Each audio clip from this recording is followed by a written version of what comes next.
गोश्त जो है हमारे लिए ठीक है, हमें खाना चाहिए, लेकिन एतदाल के साथ खाना चाहिए। बड़ी ईद के फौरन बाद लोग हॉस्पिटलाइज हो जाते हैं, अक्सर उनके पेट खराब हो जाते हैं। अच्छा। ओवर ईटिंग हम नॉर्मल डेज में भी कर लेते हैं, लेकिन बीमार नहीं होते हैं। ईद पे ये होता है कि जो कसाब उस दिन हमें दस्तयाब होते हैं, उनमें ज्यादातर कसाब मौसमी कसाब हैं। कोई रंगसाज है, कोई चौकीदार है, कोई प्लम्बर है। जब उन्होंने बकरे को स्लॉटर करना है तो उसकी सारी रगें नहीं काटनी, शह रग भी आधी काटनी है। वो जो खून है वो उस बीमारी की एक बड़ी वजह है। जो गोश्त थाल में पड़ा हुआ है, वो बोटियां जो है वो फड़फड़ा रही होती हैं। हाँ, ऐसा होता है। अब वो जब पकाएंगे तो वो भी एक बड़ी वजह बनेगी पेट की खराबी की। अब जो हम फ्रीजर में रखते हैं, अब वो जब पैकेट नरम होएगा तो उसमें जो खून कसाब ने ड्रेन आउट नहीं होने दिया था, वो खून टपकेगा। वो टपक के वो नीचे आपका बर्फ का प्याला है, उसको आलूदा कर सकता है। तो वो जो है वो खाने वाले बीमार हो जाएंगे। बोतल अंदर जाके करती क्या है? ये हमारे जिस्म में से जो हमारी हड्डियां हैं उसमें से कैल्शियम खींच लेता है। हड्डियों में बारीक बारीक सुराख से हो जाते हैं। जैसे ऐसी चीज जो ईद पे स्पेशली गोश्त में नहीं खानी चाहिए, ऐसे कौन से ड्राई फ्रूट्स हैं जो खाने से जो मर्द है वो ताकतवर रहता है, या यूं कहिए मर्द बनता है? ये खाली आपका पेट। नाश्ता, खाली पेट, ये नाश्ता है आपका अच्छा। और ये एक फुल मील है और बहुत ताकतवर। और वो जो पराठे परूठे नाश्ता वो नहीं है? जौ को किस तरह देखते हैं? क्या आप भी शौक से जौ खाते हैं? और जौ खाने के फवाइद क्या हैं? जौ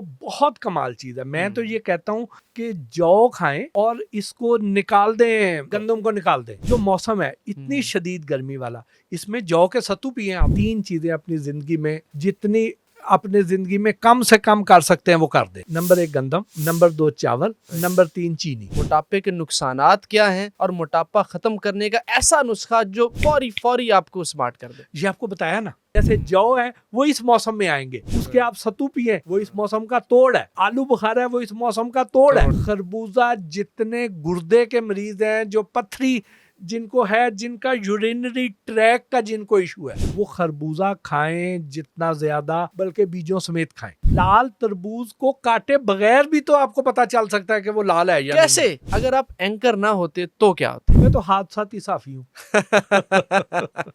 अंडे खाने के फायदे क्या हैं, नुकसान क्या है? और साथ ही नाश्ते में चाय भी पी लेते हैं तो उसका नुकसान है? मुझे खुद चाय का टेस्ट भी नहीं पता।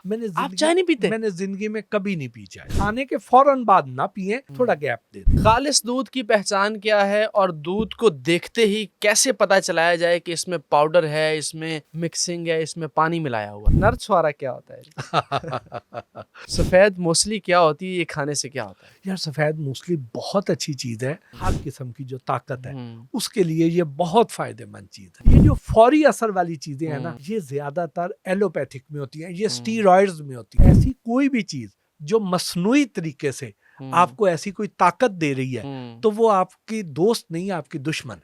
बटी साहब, सबको तमगा इम्तियाज मिला, आपको क्यों नहीं मिला? मैं कोई ये तमगों के लिए थोड़ी करता हूँ, मुझे तो शौक था ये करने का। और आज मैं जिस मकाम पे हूँ, मैंने तो कभी ये सोचा भी नहीं था मकाम। तुम अपने देश की सौगात हो हमारे लिए कि हुस्न तोहफा आबो हवा भी होता है। अस्सलाम वालेकुम, एक न्यूज़ में खुश आमदीद। मैं हूँ इरफान बशीर और आज इंतहाई शानदार शख्सियत हमारी मेहमान है। बग़ैर कोई वक्त ज़ाया किए वो बहुत जल्दी में है। मोहसिन भट्टी साहब, अस्सलाम वालेकुम वरहमतुल्लाह। वालेकुम अस्सलाम इरफान, आप खैरियत से हैं? अल्लाह का शुक्र। Thank you so very much. आप अपने कीमती वक्त को निकाल के हमारे पास आए। आपके घर मेहमान भी बैठे हैं लेकिन आपने हमें टाइम दिया। यार आप भाई हो। खैरियत से हैं? अल्लाह का शुक्र। बकरे ईद पर लोग गोश्त बहुत ज़्यादा खा लेते हैं, उसके जिस्म पे क्या असरात होते हैं? देखिए, गोश्त जो है हमारे लिए ठीक है, हमें खाना चाहिए, लेकिन एतदाल के साथ खाना चाहिए। दूसरा, इसके बाद आपने अक्सर देखा होगा कि ईद, बड़ी ईद के फौरन बाद लोग हॉस्पिटलाइज हो जाते हैं, अक्सर उनके पेट खराब हो जाते हैं। उसकी वजह क्या होती है? एक तो ओवर ईटिंग, लेकिन सिर्फ ओवर ईटिंग वजह नहीं है। अच्छा। ओवर ईटिंग हम नॉर्मल डेज में भी कर लेते हैं, लेकिन बीमार नहीं होते हैं। ईद पे क्या खास ऐसी बात होती है? ईद पे ये होता है कि जो कसाब उस दिन हमें दस्तयाब होते हैं, उनमें ज्यादातर कसाब वो होते हैं जो मौसमी कसाब हैं। अच्छा। कोई रंगसाज है, कोई चौकीदार है, कोई प्लम्बर है, कोई इलेक्ट्रीशियन है। तो ऐसे लोग उस दिन कसाब का रूप धार के आ जाते हैं। अब उनको इस शोबे की नज़ाकतों का इल्म नहीं होता। वजह ये होती है कि जब उन्होंने बकरे को स्लॉटर करना है तो उसकी सारी रगें नहीं काटनी, शह रग भी आधी काटनी है। अब वो एक उसमें से रग ऐसी होती है, एक कॉर्ड ऐसी होती है जो दिमाग से आसाबी निज़ाम को कनेक्ट करती है, जिस्म के आसाबी निज़ाम को। अगर वो भी कट जाए तो जिस्म का दिमाग से राब्ता मुनक़ता हो जाता है। जब उसका राब्ता मुनक़ता हो जाता है तो उसको पैगाम नहीं पहुंच पाता कि उसने फड़कना है, और उसके फड़कने से गोश्त और वो जो खून है वो ड्रेन होना है। वो जल्दी ठंडा तो हो जाता है लेकिन खून उसके अंदर रह जाता है। अब वो जो खून है वो उस बीमारी की एक बड़ी वजह है, इसलिए। और दूसरा, कसाब उसको ज्यादा देर लटकाते नहीं है और वो उन्हें जल्दी होती है, वो जल्दी खाल उतारी, उसके बोटियां की से उसका बनाया गोश्त और आगे चले गए। तो वो उसको प्रॉपर टाइम नहीं देते। आपने कई बार देखा होगा कि जो गोश्त थाल में पड़ा हुआ है तो वो बोटियां जो हैं वो फड़फड़ा रही होती हैं। हाँ, ऐसा होता है। अब उसके पीछे वजह भी यही होती है।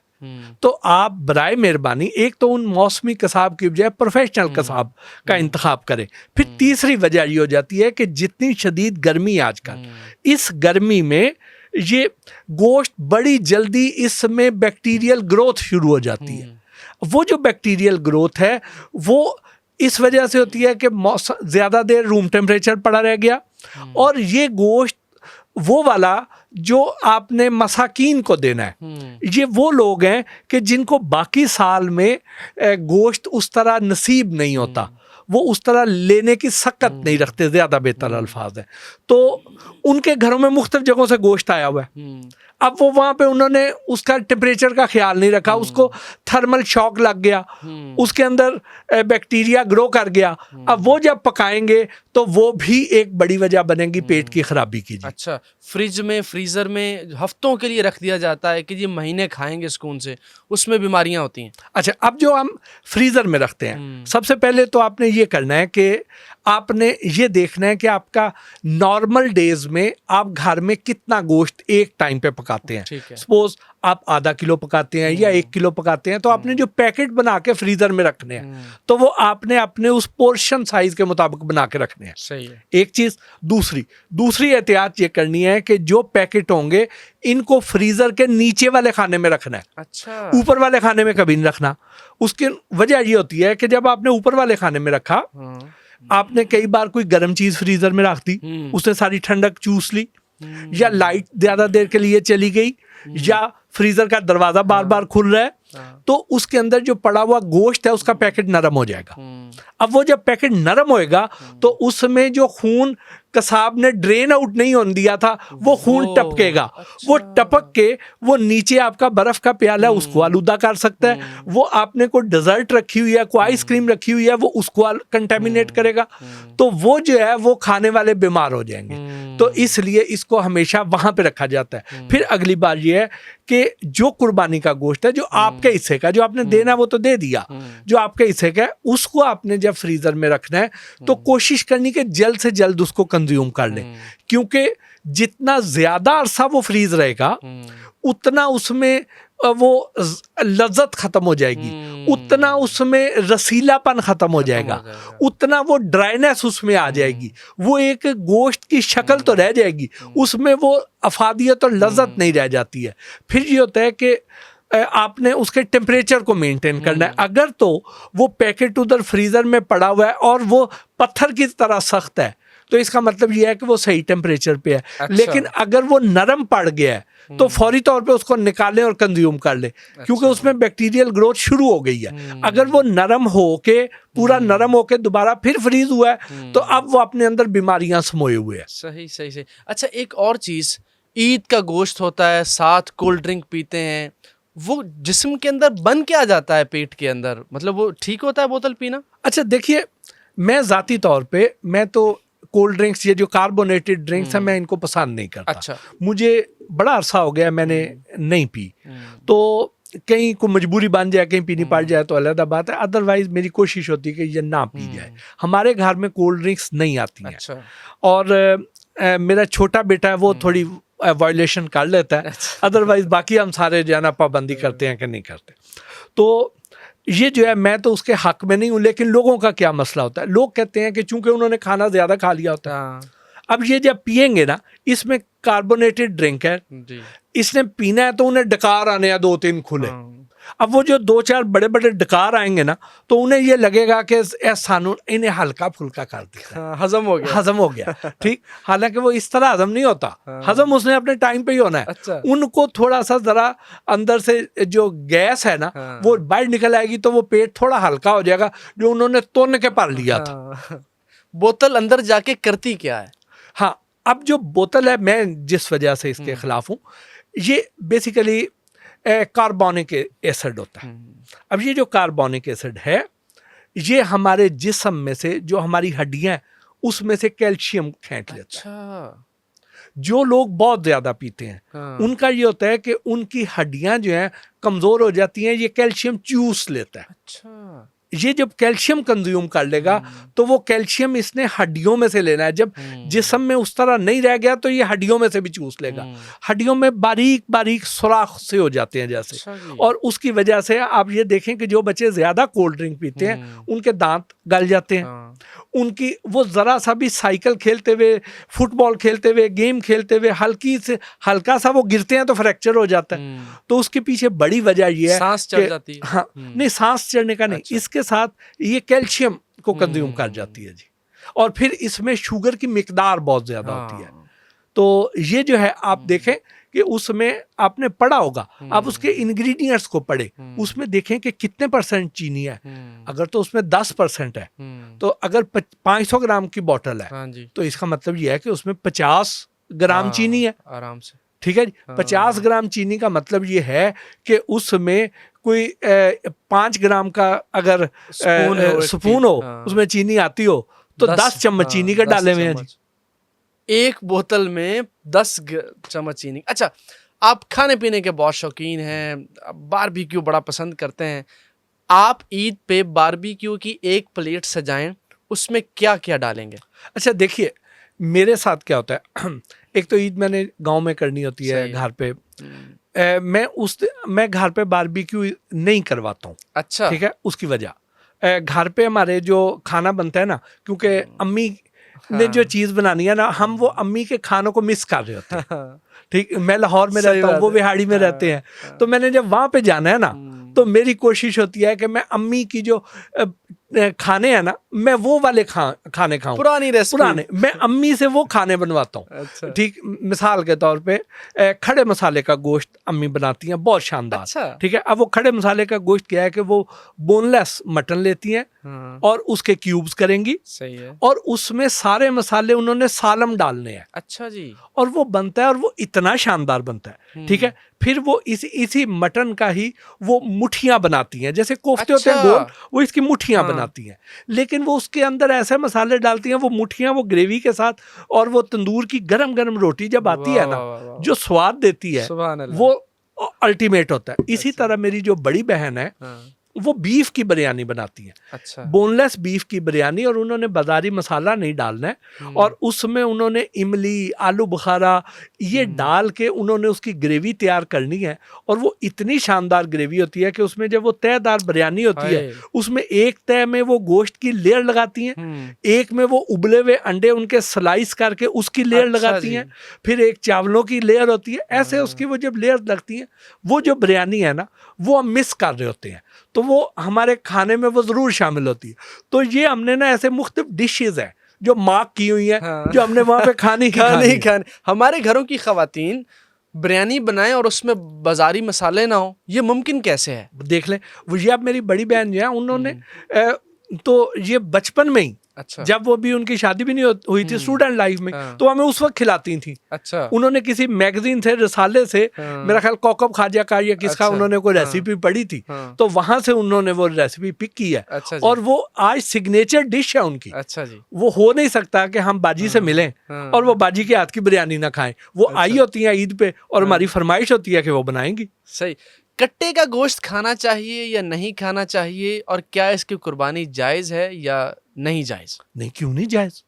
मेरा तो ख्याल है, असल तो जो हमारे उलमा हैं, ज्यादा बेहतर रोशनी तो वो डाल सकेंगे इस्लामिक पॉइंट ऑफ व्यू से। मैं एक काम इल्म आदमी हूं, ठीक, लेकिन मेरे ख्याल में तो उसे खाने में कोई हर्ज नहीं है। हमारे जो बीफ है वो हमारा कट्टे का हमारा बहुत अच्छा बीफ बनता है, हम तो सारे खाते हैं शौक से। उसमें ज़रूरी नहीं कि वो बछड़ा ही हो, वो ये भी बड़ा अच्छा बनता है इसका गोश्त। दलील ये दी जाती है कि कुर्बानी दुम्बे की हुई थी, तो इस वजह से छोटा जानवर ज्यादा करना चाहिए। नहीं, अब वो लोग ये है कि बड़ा जानवर फिर क्यों जायज़ है जी, बड़े जानवर के साथ इसे क्यों कहे गए हैं, ठीक, इसलिए इसकी इजाजत है तो दी गई है ना जी। सही है। ऐसी चीज जो इस ईद पे स्पेशली गोश्त में नहीं खानी चाहिए। हाँ, ऐसा गोश्त जी। जो मैंने आपको बताया कि आपने उसकी एहतियात करनी है कि जिसको स्लॉटर ठीक नहीं हुआ हुआ, जिसका खून सही तरह ड्रेन आउट नहीं हुआ हुआ, जो ज्यादा देर बाहर पड़ा रह गया। अदरवाइज ये गोश्त वो वाला होता है जो कुर्बानी का जानवर होता है, ये बड़े नाज नखरे से प्यार से पाला गया होता है, और इसमें कोई ना इसे कोई बीमारी होती है, ना ही इसे कोई इसे कोई दाग होता है, इसके ऊपर कोई जख्म नहीं होता, कोई ये खामियों से पाक होता है। ये ऐसा तैयब और पाक किस्म का गोश्त होता है। तो ये जो खाना है, इसको ये खाने की जो जो चीज़ें हमारे दीन ने जायज़ करार दी हैं, वो सारी इसकी खाने वाली होती हैं। अब कुछ लोगों की अपनी जाती पसंद नापसंद आ जाती है कि किसी ने ओजरी नहीं खानी, किसी ने कलेजी नहीं खानी, वो एक जाती पसंद नापसंद होती है। अदरवाइज इसमें जो जो चीज़ें हलाल हैं वो ज़रूर खानी चाहिए। रान, पुट की बोटी या कैसी कोई ऐसी चीज़ जो आपकी पसंदीदा है और आप रिकमेंड करते हैं? मेरी जो पसंदीदा है वो दस्ती है। अच्छा। हाँ जी, एक तो दस्ती सुन्नत भी है, हजूर पाक सल्लल्लाहु अलैहि वसल्लम को भी दस्ती का गोश्त पसंद था। दूसरी बात ये है कि इसमें हिकमत भी है। अच्छा। हिकमत क्या है कि आप ये देखें कि जो बकरा है या दुम्बा है या छतरा है, जो भी वो जानवर जब बैठेगा तो उसकी जो पिछली वाली टांगे हैं, जिनके जो राने हैं जिन्हें हम कहते हैं, हमेशा जमीन के साथ वो ज्यादा लगेंगी और उनका गोश्त जो है वो ज्यादा सख्त हो जाता है नीचे बैठे रहने की वजह से, और उसका रेशा मोटा होता है। सही। और उसको उसमें वो ड्राई हो जाता है ज्यादा, और उसको खाते हुए आपको चबाना ज्यादा पड़ता है, आपके जबड़े थक जाते हैं। जबकि जो दस्ती का गोश्त होता है वो नरम होता है, रसीला होता है, और लजीज ज्यादा होता है, गलने में भी आसान होता है, खाने में भी ज्यादा मजा देता है। और जो असल मछली की बोटी है वो दस्ती की है। अच्छा जी। जो रान की मछली की बोटी है वो जाली समझी जाती है, जो खुराक शनास लोग हैं। आपको पूरा पाकिस्तान फॉलो करता है, बहुत से लोग आपको देख के अपनी डाइट ठीक करते हैं, आपको देख के उनके पता नहीं कितने पोशीदा अमराज ठीक हो गए। बहुत मशहूर। मोहसिन भट्टी साहब, ऐसे कौन से ड्राई फ्रूट्स हैं जो खाने से जो मर्द है वो ताकतवर रहता है, या यूं कहिए मर्द बनता है? देखिए, आप एक काम कर लीजिए कि पिस्ता, बादाम, भुने हुए चने, नारियल और सौगी, किशमिश, ठीक है जी, ये 5 अज्जा, इनको हम वज़न ले लें। सपोज आपने आधा किलो लिया है, तो ये 5 चीज़ें आधा किलो ले लें। आधा किलो भुने हुए चने, आधा किलो पिस्ता, आधा किलो बादाम, आधा किलो नारियल का खोपरा, उसको स्लाइस कर लें, और किशमिश जो है ये उसके अंदर मिक्स कर लें। ठीक, अब इसको सारे का अच्छी तरह मिक्सचर बना लें, इसकी एक मुट्ठी खा लें। अच्छा। सुबह, और उसके बाद 1 गिलास दूध का पी लें। सही है। ये आपका नाश्ता, खाली पेट, ये नाश्ता है आपका। अच्छा, ठीक है जी। और ये एक फुल मील है और बहुत ताकतवर। और वो जो पराठे परूठे नाश्ता वो नहीं है? नहीं, ये अच्छी चीज है। ये अगर आपकी जेब इजाजत देती है, हाँ। ठीक है, अगर आप अफोर्ड कर सकते हैं, हाँ। तो ये बहुत अच्छी चीज़ है। अगर आप अफोर्ड नहीं कर सकते हैं तो फिर तो आप गंदम खाएं, रोटी खाएं। अदरवाइज अगर आप अफोर्ड कर सकते हैं तो गंदम को अपनी ज़िंदगी से निकाल दें। बट सब नबी करीम सल्लल्लाहु अलैहि वसल्लम ने जौ खाई है ज़्यादातर अपनी ज़िंदगी में। आप जौ को किस तरह देखते हैं? क्या आप भी शौक से जौ खाते हैं, और जौ खाने के फ़वाइद क्या हैं? देखिए, जौ बहुत कमाल चीज़ है। मैं तो ये कहता हूँ कि जौ खाएं और इसको निकाल दें गंदम को निकाल दें जी। अच्छा। ठीक है, अभी जो मौसम है इतनी हम्म। शदीद गर्मी वाला, इसमें जौ के सत्तू पिए आप। अच्छा जी। ठीक है जी, आप जौ की रोटी खाएं हम्म। जो गंदम के निस्बत हम्म। बहुत ज्यादा गिजाइत से भरपूर है, हम्म। और लेकिन गंदम जितनी नुकसानदेह नहीं है। हम्म। गंदम आप जब आपने अपना वेट को मेंटेन करना है और अगर आप अफोर्ड कर सकते हैं तो फिर आप गंदम को अपनी ज़िंदगी से निकाल दें। आप ये समझें कि गंदम खाने की वजह से आदम को जन्नत से निकाला गया था। हाँ। और ये खान आप खाते रहेंगे तो ये आपको वापस जल्दी जन्नत पे पहुंचा भी देगी जी।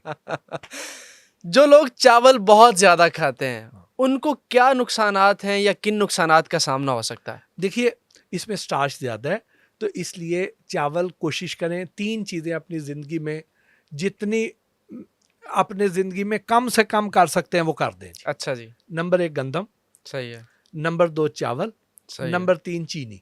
सही है। ठीक है जी, ये 3 चीज़ें अपनी ज़िंदगी में से जितनी निकाल सकते हैं ना निकाल दें। इसके अलावा बाकी चीज़ें आप राज्य के खाएं। अच्छा। ठीक, अब चीनी जिस भी शय में है, हाँ, बोतलों में है, जी। चाय में है, इसी तरह गंदम जिस भी शय में है, चाहे वो बिस्किटों में ब्रेड है, में आ गई है। चाहे वो नान में है, हाँ। चाहे वो रोटी में है, हाँ। वो जिस भी शय में गंदम है ना उसको निकालें। हाँ। इसी तरह चावल कभी कभार खा लें, मजबूरी है खा लें, लेकिन आप 1 महीना ये अगर करके देख लें तो आप लोग जो हैं इरफान बशीर की तरह सही। खूबसूरत और स्मार्ट हो जाएंगे। जज़ाकल्लाह। मोटापा बहुत बड़ी बीमारी है पाकिस्तान का, ख़वातीन में भी मर्दों में भी।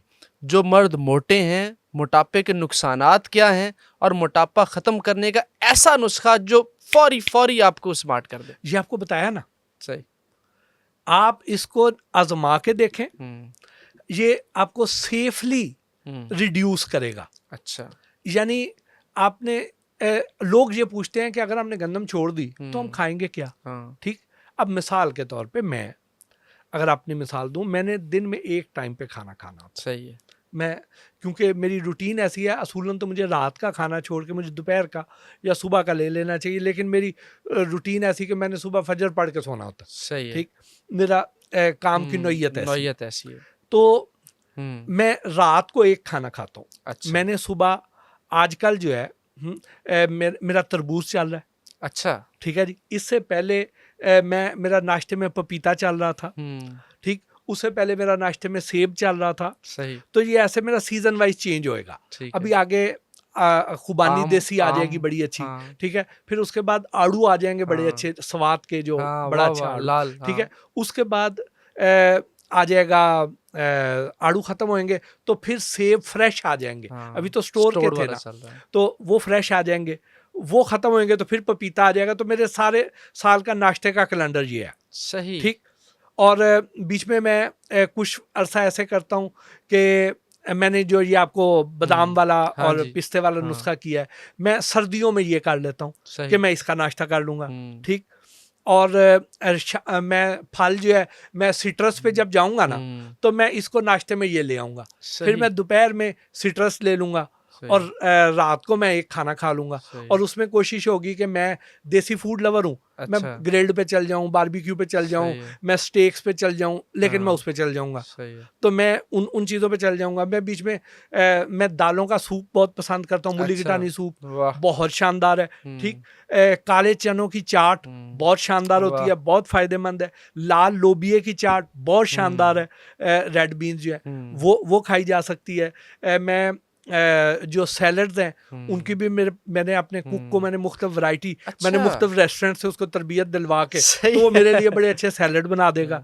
ठीक, दोपहर में सलाद किस तरह का होना चाहिए? देखें, मैंने बताया ना, मैं बदल के लेता हूँ ना। अच्छा। किसी दिन मैंने दोपहर में शामी कबाब खा लेने हैं। अच्छा। ठीक है, किसी दिन मैंने दोपहर में सैलड खा लेना है। किसी दिन मैंने आलू चने ये काले चने की मैंने चाट खा लेनी है। किसी दिन मैंने लाल लोबिये की खा लेनी है, ऊपर लेमन निचोड़ के, खीरे टमाटर प्याज उसमें डाल के ना, ऊपर आप थोड़ा चाट मसाला डाल लें चस्के के लिए और लेमन निचोड़ें, उसको आप खा लें बॉइल्ड, तो वो खा लें। तो वो बड़ी एनर्जी भी दे जाएगा, बड़ा फायदा भी दे जाएगा। ठीक, इसी तरह किसी दिन मैं सूप ले लेता हूँ दालों का, तो ऐसे मैं बदल बदल के, क्योंकि एक चीज आप रोज नहीं खा सकते, तो ये कर लेते हैं। अब रात को मेरा ये होता है कि मेरा चूंकि सोशल नेटवर्क बहुत बड़ा है, मैं कभी कहीं इनवाइटेड हूँ, कभी कहीं इनवाइटेड हूँ, तो मेरी कोशिश होती है कि मैं दावतनामे देसी फूड वालों के ज्यादा एक्सेप्ट कर लेता हूँ। ठीक है, लेकिन अगर मुझे कॉन्टिनेंटल पे जाना पड़े तो मैं वहां पे भी मुलीगटानी सूप कहता हूँ कि मुझे ला दें।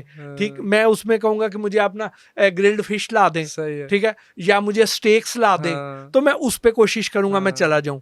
तो मैं इन चीजों पे चल जाता हूँ, तो मैं ऐसे करके उसको मैनेज कर लेता हूँ। रात का खाना 8 बजे से पहले खा लेना चाहिए, उसके क्या फायदे हैं? देखें, ये उन लोगों के लिए बहुत फायदेमंद है जिन्होंने जल्दी सोना है, ठीक है, और असूलन जल्दी ही सोना चाहिए। अच्छा, लेकिन मेरे जैसे जो जिनकी गलत हाँ, रूटीन हो गई हुई है, उनके लिए तो हमारा खाना देर सवेर हो जाती है। अदरवाइज खाना जितना अर्ली है, मगरिब के टाइम खाना खाएं, ताकि आप आराम से वॉक भी करें, आप टाइम पे सो भी जाएं, सुबह आप अच्छा उठ भी जाएं। जी, तरबूज मर्दों को क्यों खाना चाहिए, इसके फायदे क्या हैं, और औरतों को इसके क्या फायदे हैं? तरबूज आजकल गर्मियां हैं, सस्ता है, खाना चाहिए। देखिए, सबसे बड़ा तो ये है कि ये आपको खूबसूरत बनाता है आपकी तरह।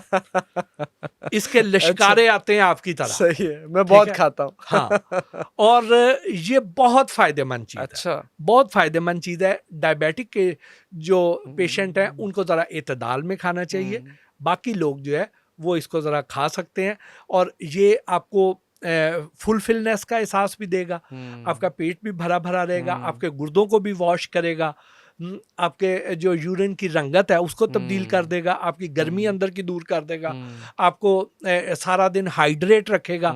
अल्लाह पाक ने जो भी फल बनाए हैं, जो खुराक पैदा की है, जो नबातात हैं, वो उस खित्ते की ज़रूरियात के मुताबिक वहाँ पे पैदा की हैं। हमारे जिस मौसम में शदीद लूएं चल रही हैं, हाँ जी, शदीद गर्मी है, उस मौसम में अल्लाह पाक ने ये इतना कमाल तरबूज अता कर दिया। तो ये जो चीज़ है, ये आपके उस गर्मी का तोड़ है। जैसे जौ है वो इस मौसम में आएंगे, उसके आप सत्तू पिए वो इस मौसम का तोड़ है। ठीक है, आलू बुखारा है वो इस मौसम का तोड़ है, फाल्स है वो इस मौसम का तोड़ है। ठीक, अल्लाह पाक की हिकमत को अल्लाह जानता है ना, अल्लाह पाक ने ये उसकी मुनासबत से ये चीजें यहाँ पे रखी हुई हैं। खरबूजा क्यों खाना चाहिए? खरबूजा जितने गुर्दे के मरीज हैं, जो पथरी जिनको है, जिनका यूरिनरी ट्रैक का जिनको इशू है, वो खरबूजा खाएं जितना ज्यादा, बल्कि बीजों समेत खाएं। अच्छा, ठीक है जी, वो बहुत अच्छी चीज है। ये उनके गुर्दे की पथरी जो है ना, ये दूर करेगा, ये उनके गुर्दों के मसाइल ठीक करेगा, ये बहुत कमाल चीज है। और इसमें जो सबसे बड़ी जो एहतियात है, वो ये कभी शर्त ना रखें कि मीठा ही लेना है। अच्छा, फिक्का हो बेशक, लेकिन खा लें। वो जो आपको शर्तिया मीठा तरबूजा देता है ना, उसमें शर्तिया मीठा वो तब कह सकता है कि जब उसने खुद मीठा किया हो। अच्छा, वो कैसे करते हैं? वो ऐसे करते हैं कि सिरिंज लेते हैं। अच्छा, और कई लोग तो ऐसे भी होते हैं कि जो सिरिंज भी वो लेते हैं जो यूज्ड होती है। अब वो पता नहीं किस मरीज को लगी हुई है, कि खुदा ना खासा हेपेटाइटिस वाले को तो नहीं लगी, किसी एड्स वाले को तो नहीं लगी हुई। वो सिरिंज लेके उसमें ये जो आर्टिफिशियल स्वीटनर है, जिन्हें हम स्क्रीन कहते हैं, उसका वो लिक्विड बना के, और वो जिधर डंडी होती है उस साइड से इंजेक्ट करते हैं। कई बार आपने खरबूजा खाया होगा, उसकी आप काश काटें, वो एक साइड से मीठा होगा, एक साइड से फीका होगा। ठीक है, और जिस साइड से मीठा होगा उस साइड से वो पिलपला हुआ होगा, नरम हुआ होगा। उसकी वजह यह है कि वो जो उसने जब इंजेक्शन लगाया है, वो थोड़े अरसे बाद वो उसको वहां से नरम करना शुरू कर देता है। तो इसलिए बराए मेहरबानी मीठे पर इसरार ना करें, फीका खा लें, वो आपको ज्यादा फायदा देगा। मीठा भी फायदा बहुत देगा, लेकिन अगर उसने इंजेक्शन लगाया हुआ तो आपको वो नुकसान बहुत दे सकता है। जो लोग तरबूज के बीज निकाल के खाते हैं, उनके लिए आपका क्या पैगाम है? और दूसरा, तरबूज लाल ही लेना है, उसको कटवाना है, उसको देखना है, अगर वो लाल है तब, तो आप क्या देखते हैं कि लाल नहीं है तब भी तरबूज खा लेना चाहिए? नहीं, लाल ही खाना चाहिए। अच्छा, लाल ही खाना चाहिए, लेकिन लाल तरबूज को काटे बगैर भी तो आपको पता चल सकता है कि वो लाल है या कैसे? नहीं। ठीक, एक तो आपने उसकी डंडी को देखना है। अच्छा, अगर उसकी डंडी बिल्कुल हरी है, हाँ, ठीक है, तो फिर आपको ये वो कच्चा निकल सकता है, ठीक है, वो हल्की हल्की जरा ब्राउनिश हो रही हो, सही जरा है। पकने वाली तरफ हो, हाँ, तो आपको पता चल सकता है। हाँ, जो तरबूज होगा कच्चा, हम्म। उसको खड़काएंगे तो वो भरा भरा सा महसूस होगा। सही, जो पका हुआ होगा वो खनक देगा, आवाज खड़केगा। देगा। हाँ ठीक है, हाँ, आपने देखा होगा तरबूज वाला हाँ, खड़का के देता है, हाँ, वो इससे अंदाजा करता है। और फिर ये है कि आप कोशिश करें कि बड़ा तरबूज लें, अच्छा, ठीक है। अच्छा, अब मैंने जो अंदाजा लगाया है, हाँ, अब पता नहीं वो किस हद तक ठीक है, लेकिन मेरा अंदाजा ये है कि जो नंबर ऑफ सीड है हाँ, वो छोटे और बड़े में एक जितने हैं। अच्छा, अंदाजा है मेरा, मैं वाह, मेरा एक मैंने जो तरबूज लवर हूं मैं, तो मेरा जो हिसाब है वो ये है। और जब वो बड़ा तरबूज होता है तो उसमें जो इसका पैटर्न है हाँ, बीजों का, बीजों वो का। एक कतार में आएगा। आप उस सही है, सेंटर में से हाँ। काटेंगे ना तो वो एक कतार में आपको नजर सही आएंगे। है, आप वहां वहां पे छुरी फेरते जाएं सही है, और आपको सीडलेस तरबूज ऑलमोस्ट मिल मिल जाएगा। जाएगा। लेकिन इसके सीड भी खाने चाहिए, अच्छा, इसके सीड फायदेमंद है, ठीक है। बीजों समेत खा लें वो ज्यादा हम्म। अच्छा है। और वहां से ना कटवाएं, क्योंकि जब आपने वहां से कटवाना है, एक तो उसकी छुरी गंदी जगह पड़ी हुई है, हाँ, और उसने आप एक काम करें ना, आप एक छुरी जो है वो लें और उससे आप तरबूज काटें और उसको आप बाहर रख दें रूम टेम्परेचर पे। थोड़ी देर बाद आपको उस पर इतनी चिपचिपाहट महसूस यस, होगी, ठीक है। वो आपके घर में तो शायद मक्खियां ना हो, खुली फिजा में तो बहुत ज्यादा है। अब वो मक्खियां आके उस पर बैठेंगी, उसके अंदर जरासीम मुंतकिल करेंगी, हाँ, वो जो जरासीम है उनसे वो अगला तरबूज काटेगा।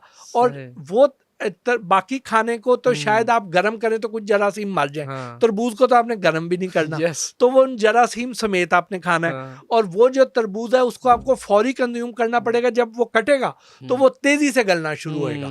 तो इसलिए आप अंदाजा लगाएं, आप तरबूज वाले से बात करें, वो आपको अच्छा तरबूज देगा। और कोशिश करें बड़े वाला तरबूज लें, खड़का के ले लें, वो इंशाल्लाह पका हुआ निकलेगा।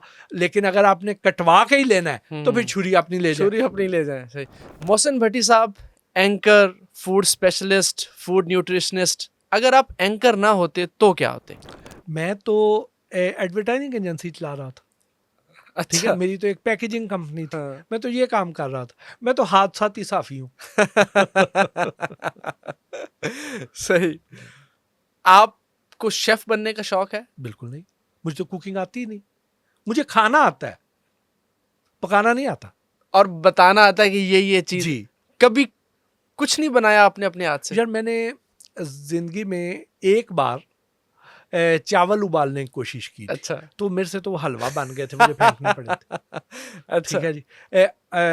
अंडा बना लेता हूँ, फ्राई अच्छा, कर लिया, हाँ, उबाल हाँ, लिया, या हम्म, आमलेट बना लिया, इतना आता है बस। सही है। और वो भी अल्लाह के फजल से इसकी नौबत नहीं आई, बहुत कम। क्योंकि जब मैं अकेला रहता था लाहौर में, तो अम्मी ने उधर से मुलाजम भेज दिया था, वो खानसामा आ गया था। तो वो उस वक़्त भी बैचलर लाइफ में भी हम दो भाई रहते थे, फिर बहन आ गई थी, तो हम यहाँ पे लाहौर में अकेले जब रहते थे, तो उस वक्त भी हमारे पास मुलाजम एक हमारे पुराने बुजुर्ग थे जो मेरे अंकल के पास काम करते थे। तो वो उनके साथ जब वो ब्रिगेडियर से रिटायर हुए हैं, तो उन्होंने उसे कहा कि बाबा हैदर उसका नाम था, कि हैदर तू भी ऑन रिटायर हो जा। अच्छा, तो वो चला गया, तो वो अम्मी ने उनको मेरे पास भेज दिया। सही। तो वो हमारा बड़ा अच्छा काम कर देते थे, तो हमारा यानी खुद नौबत आई काम में जिंदगी में जी। जो लोग नाश्ते में अंडा खाते हैं, बहुत शौक से खाते हैं, और 10-10 साल, 20-20 साल से अंडा ही नाश्ते में खा रहे हैं, अंडे खाने के फायदे क्या हैं, नुकसान क्या है, और साथ ही नाश्ते में चाय भी पी लेते हैं, तो उसका नुकसान है? नहीं, कोई नुकसान नहीं, पीनी चाहिए और अंडा खाना चाहिए। अंडा तो फायदेमंद चीज़ है, अच्छा, अंडा फायदेमंद चीज़ है, ज़रूर खाएं। ठीक, किसी को अगर वो ज़्यादा खाने की वजह से अगर को गर्मी का इशू हो सकता है, तो अपनी डाइट में कोई ठंडी चीज़ें इंटेक कर ले, अदरवाइज अंडे का नुकसान नहीं, फायदे हैं। और गर्मियों में भी अंडा खाते रहना चाहिए? कोई हर्ज नहीं है, कोई हर्ज नहीं है, अंडा खाने का कोई ऐसा नुकसान नहीं है। एक सिर्फ अंडा? ये है कि हाँ, एक अंडा खा लें, ठीक। कोशिश करें कि वो अगर आपने फ्राइड खाना है तो उसकी बजाय आप बॉइल्ड ले लें, ठीक। यानी या शैलो फ्राइंग में चल जाएं, मिनिमम ऑयल पे चल जाएं, इस तरह करके।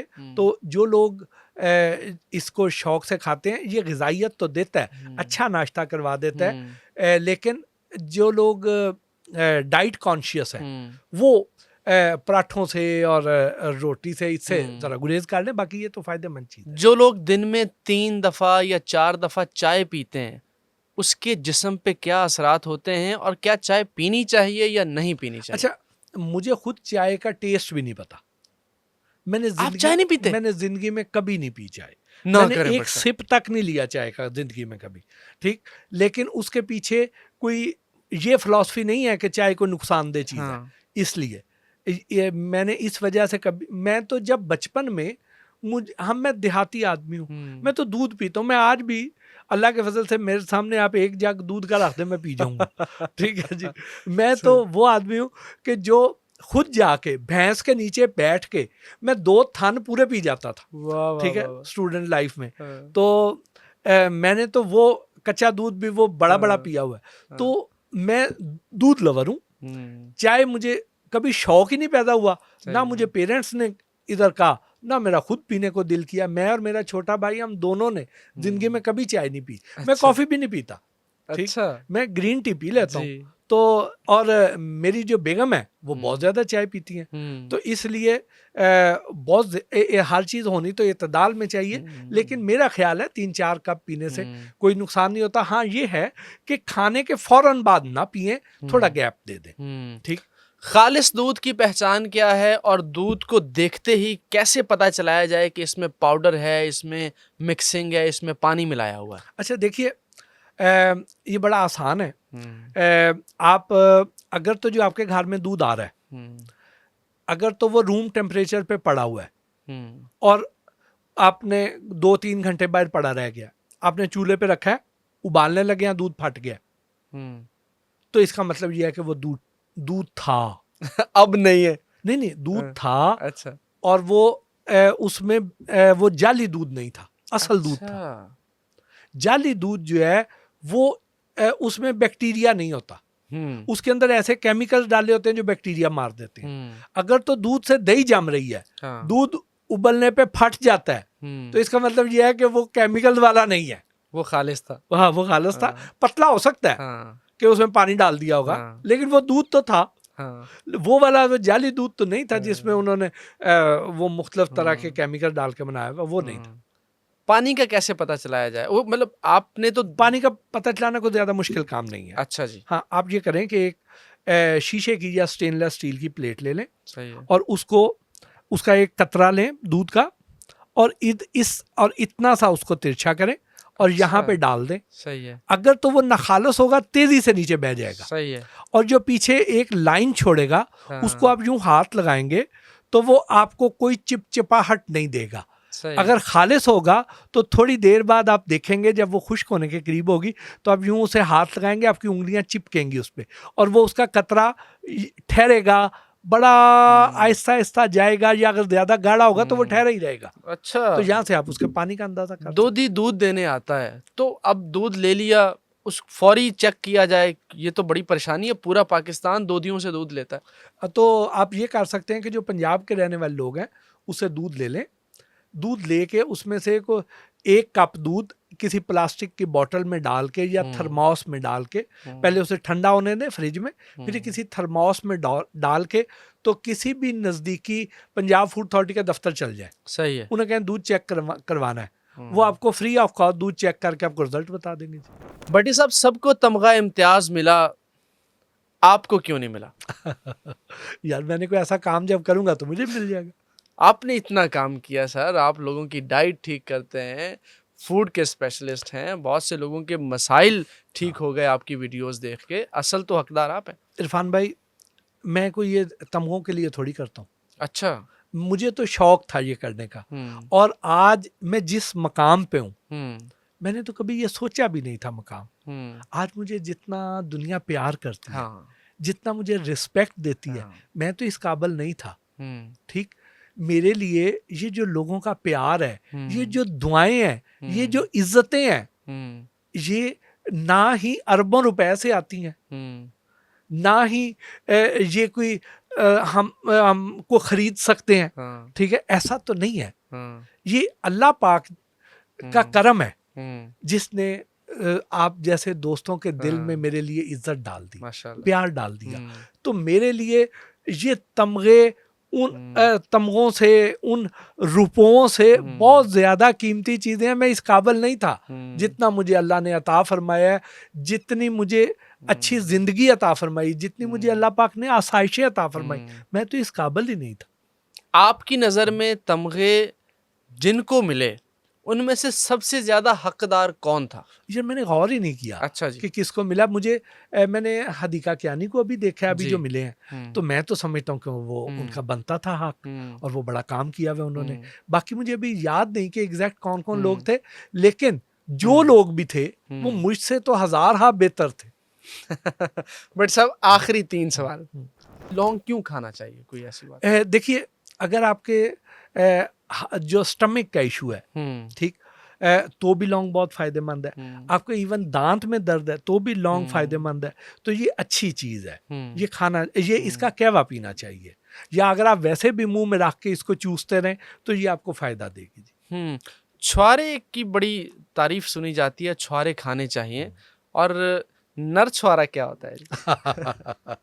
अच्छा, इसमें ना आपने देखा होगा कि अगर अकेला खजूर का दरख्त हो ना, हाँ जी, तो वो फल नहीं देता। हाँ ऐसा ही है। कभी गौर करें आप, हाँ। ठीक है।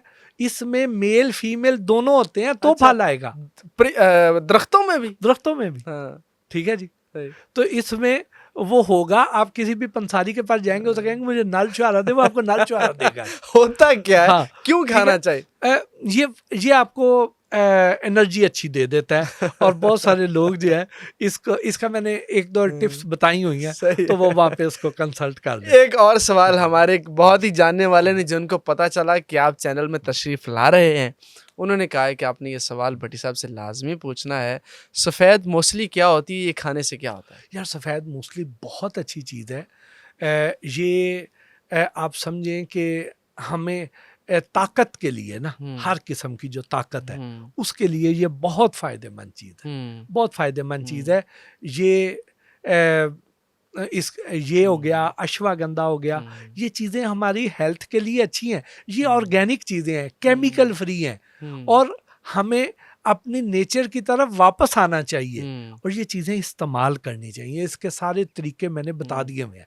हकीमों के पास जाना चाहिए या नहीं जाना चाहिए? देखिए, अगर तो आपको कोई हकीम ऐसी दवाई देता है कि आप समझें कि वो गोली अंदर और इलाज फौरन हो गया, अगर तो दर्द बाहर, ठीक है। अगर तो कोई ऐसा है ना, तो जो हर्बल चीज़ें हैं ना, हर्बल चीज़ें ऐसे काम नहीं करती। अच्छा, हर्बल चीज़ें हमारे निज़ाम की इस्लाह करती हैं, हर्बल चीज़ें प्रिवेंटिव का काम करती हैं। ये आपको उन बीमारियों में, उन मसाइल का शिकार होने से बचाती हैं, ठीक, और ये ग्रेजुअली असर करती हैं। ये जो फौरी असर वाली चीज़ें हैं ना, ये ज़्यादातर एलोपैथिक में होती हैं, ये स्टीरॉयड्स में होती हैं, ये ऐसे केमिकल्स में होती हैं, आप समझ लें आसान अल्फाज में।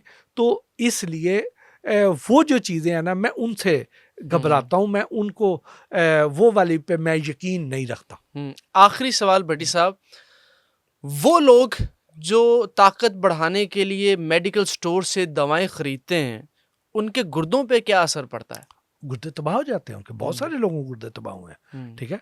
ऐसे बहुत सारे हमारे वो जो हुक्मा हैं, उन्होंने भी ऐसे कईयों ने कुश्ते बनाए हुए हैं, वो कुश्ते खराब करते हैं। ये जो कई ऐसी अद्वियात हैं, वो भी गुर्दे खराब करती हैं। कईयों का तो ब्लड प्रेशर इतना हाई कर देती हैं कि वो उनकी वजह से भी उनको मसाइल का सामना करना पड़ता है। तो ऐसी कोई भी चीज़ जो मसनूई तरीके से आपको ऐसी कोई ताकत दे रही है, तो वो आपकी दोस्त नहीं, आपकी दुश्मन है। Thank you so very much. आपके कीमती टाइम का बहुत बहुत शुक्रिया।